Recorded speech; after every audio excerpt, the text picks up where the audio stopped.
هەمووان بەخشندەترە. ئەگەر فڵان و فڵان بنووسی لە ئازادکراوەکانی ئەم ساڵ لە ئاگر تەواو پیرۆز بێ چۆن؟ یعنی چۆن؟ لەبەرەوەی خوا بەخشندەی و بڕیاری داوە تۆ ئەو ئازادەکە لە ئاگری دۆزەخەرە و عەبدەی کە پێشتر یعنی زەلیل و پەرێشانی ئەو زنجیرە بوو کە لە ملیەوە ئاڵێنرا بوو بەڵام لە فڵانەشەوە بۆی ئەپسڕێنرێ. ئەها پاداشتی ڕەمەزان چۆنە؟ کەواتە یەکەم سڕینەوەی گوناهەکانی پێشووت، دووەم دەی وەرە بە ئازادەکەین لە دۆزەخ. چی یعنی دۆزەخ؟ ئەڵڵا بێنە یعنی بێنە پێش چاوتان. هەموو شەوێ هەزاران کەس لە دۆزەخ ئازاد دەبێ، یەکێک لە عێراق، یەکێک لە سعودیا، یەکێک لە مەغریب، یەکێک لە کوێیەکی لە مالیزیا، یعنی ئازادیانەکەین. ئەڵڵا لەو مژدەیە. ها ئێستا بە ئاگا هاتی دێ لەگەڵ ما بێڵێرەوە پاداشتی ڕەمەزان یەکەم سڕینەوەی گوناهەکان ڕابردوو، دووەم ئازادکردنی گردنەکان لە دۆزەخ لله عتقاء من النار في رمضان وذلك كل ليلة. ئەزانم ئەڵێ دوای ڕەمەزان ئەکەومەوە ناو گوناه ئیتر ئازاد بوون چی لە ئاگر؟ ڕاستە ئەکەبیتەوە گوناه ئازادکردن تۆ لە ئاگر بۆ دوای ڕەمەزان ئەوەیە کە هەمیشە خێرت بەسەر شەڕە زاڵ بێ، خێرە بەسەر شەڕ تا زاڵ بێ، کەواتە تۆ تەواو لە ئازادکراوانی ڕاستە هەڵا ئەکەی، بەڵام چاکەت زۆرترە بێ لە خراپە. ئەمەش پێش ئازادکردن وانە بووە؟ لا إله إلا الله. سيري بخشندەی پەروەردگاران، سيري پاداشتی ڕەمەزان کەن. بەڕێزان هەروە بە سادەیی سيري ئەم قسانە مەکەن، ئێمە قسە لە باسێکی زۆر گەورە و گرانەکەین. ئێستا ئەتوانین دوای ئازادبوونان سێ پاداشتی ترمان دەستکەوێ. ئەوەل لێخۆش بوون، ئینشاءالله ئازاد بوویت، ئینشاءالله، بەڵام معقول نییە نشتە بەهەشتی باڵاوە. بۆیە سێ پاداشتی ئەداتێ، گەنجینەی لە حەسەنات، گەنجینەیەکی گەورە لە حەسەنات، هەتا پلە و پایی خۆت بزانی، چونکە لێخۆشبوون و ئازادبوون شتێکن، بەڵام سیانەکەی تریش گرنگن. گەنجینەی لە حەسەنات چینە و گەنجینانە؟ هەر کەسێتەیە بە خەسڵەتی لە خەسڵەتەکانی لە خوا نزیک بێتەوە وەک فەرزێکی ئەدا کردبێ وایە، ئەوەی فەرزێکی تیا ئەنجام دابێ وەک هەفتا فەریزەی ئەنجام دابێ وایە، یعنی نوێژی نیوەڕۆ 4 ڕەکعاتە زەربی هەفتای بکە، یعنی 280 فەرزەکات. هەر چاکەیە بەدا ئەنووسێ وەکو حسابی جاری بانک وایە، ئەی ئەگەر بە جەماعەت بێ 27 قاتە زەربی 280 کە ئەکاتە 7560 چاکە. ئەی ئەگەر 4 فەرزی تریش بە هەمان حساب بخێتە سەری، آخر چۆن دەرەچێت؟ 549,000 چاکە دەرەچێت لە ڕۆژێکە. ئەمە جگە لە سنەتەکان. سیرکەن لە ناو مەکەیە، سیرکە ئەمانە زەربیکە ئەنجامی بێ کە بە 1 ڕکعات لە ناو مەکەیە 100,000 ڕکعاتە، 100,000. ئێستا تۆ تەسەوری ئەو گەنجینە پاداشتاکەی؟ ئەی خوێندنی قورئان هەر پیتێکی چاکەیە، هەر چاکەیەکیش دەهێندەی خۆیەتی. ئەو تا پێغەمبەر فەرمێ من ناڵم ئەلیف لام میم حرفێکە، بەڵکو ئەلف حرفێکە، لام حرفێکە، میم حرفێکە، یعنی تەنها بۆ ئەلف لام میم 30 چاکەت بۆ ئەنووسرێ. بسم الله الرحمن الرحیم 90 پیتە، زەربی دەیکە 190 چاکاکات، زەربی حوسەی بکە، هەیەگەر ختمی کاملی قورئان بکەی چەندەکات؟ هەر جوزئیە چەند حرفە نزیکەی 7000 پیتە، زەربی دەی بکە ئەکاتە 70,000، ئەکاتە 4900 ملیۆن چاکە بۆ هەر جوزئیە. ئەی 30 ڕۆژەکە کە هەمووی چەندەکات؟ گەنجینەیەکی بێشمار لە حەسەنات. کەسان تەسەوریشتی واکەن ئەوەی ئێوێ دەستی کەوێ با بیبا بە خۆڕایی.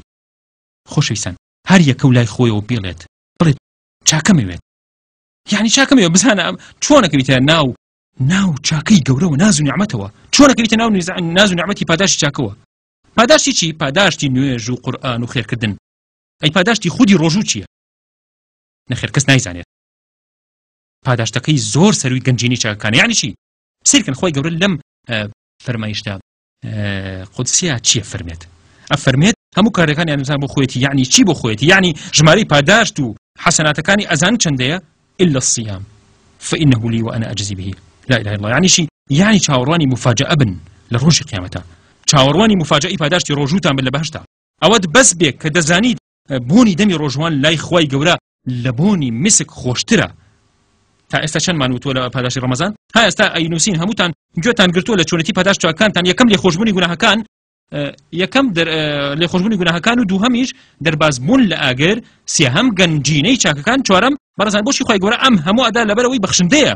ئەوێ بمان خاتە بەهشتەوە، ئەوێ لێمان خۆش بێ، ئەوێ هانمان بە، ئەوێ بەرەو باڵا بچین. بەڕێزان خوای گەورە لە ساتەکانی ڕۆژوگرتنە چەند نیشانەیەکی هەیە. ڕۆژگارتانە چەند نیشانەیەکی ئەزانن کاتێک کە فرسەتێکە بۆ هەڵەکەوێ یەکسەر بیخوازێرەوە بڵێ ها ئەوە تام، ئەوە منم، یعنی ئەوە منم.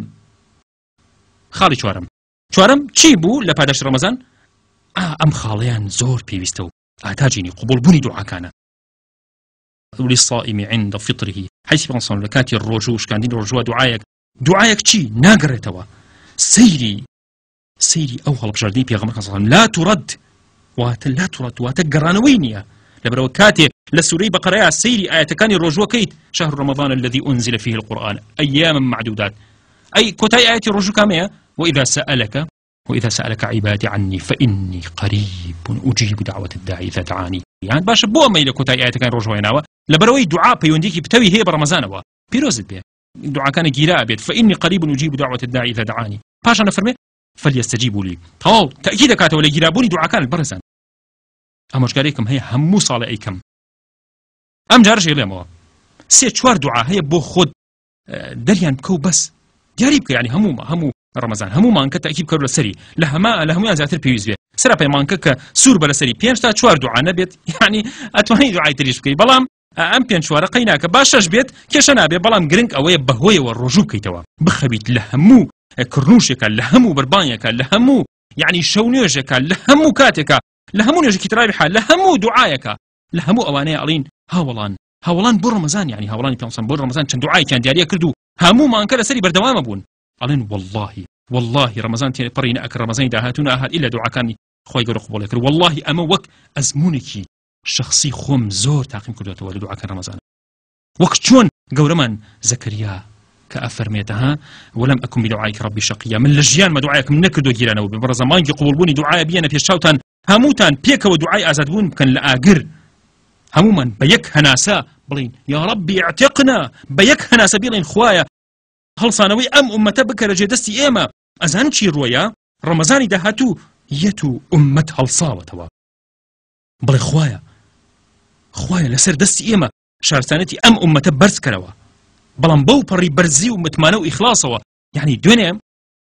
برزان دنيا أفرتيك تلفوني بو كردموتي كركم زور نخوشة داول ليكم بهمو خلقي دعاي بوبكن چونك فرصتك لرمضانية سيري أو متمانية كروتي من تأكيدكم كأجر لم رمضانية خلقي دعاء بوبكن كركم شاقة بيتوا يتر دواي أمانجا لرمضاني دهاتوا دل نيام أنجامي باش يبيت ها برزان أبينم يعني سواء ما كان سواء أبينم يعني أواني استوديو كوتونا تجمجول اللي خوشبوني يقولها كان أزادبون لآقر يعني جنجيني شاكان سيري كان ضربي حفتايكا ها رزقاربون لآقر يعني أمانة هموي أم خالانة هموي يعني قبلبوني دعاء كان بيان جم ليلة القدر شبكة لهزار مان خير ترى هزار مان يعني كم صال هشتاو شوار صال يعني بقت شن يعني نوراسي تمني توي بريز يعني ما بس الشيء يعني أجر أو دشوي أخير زيندوك يتووك أواي هشتاو شوار صال بيبسران عبادتك اللي بأخوة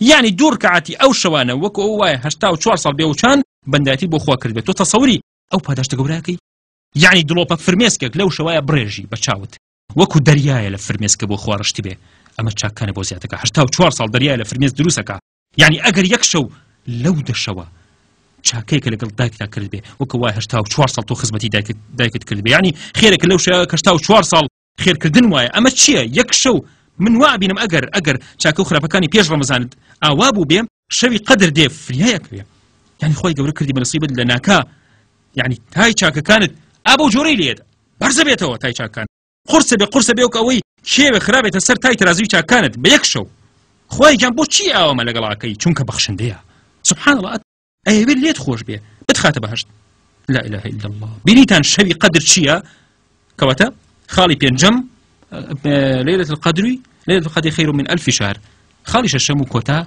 الله كدل خوش كذا خوي قرب بندر رجوانا كان يدل خوش بيت فريشتا كان آواتيان بيخوازن الله اتروان لقنجيني شاكا كانوا أواني ترچونك أمان همو يعني تاكو بيتوا يفرح الله بعباده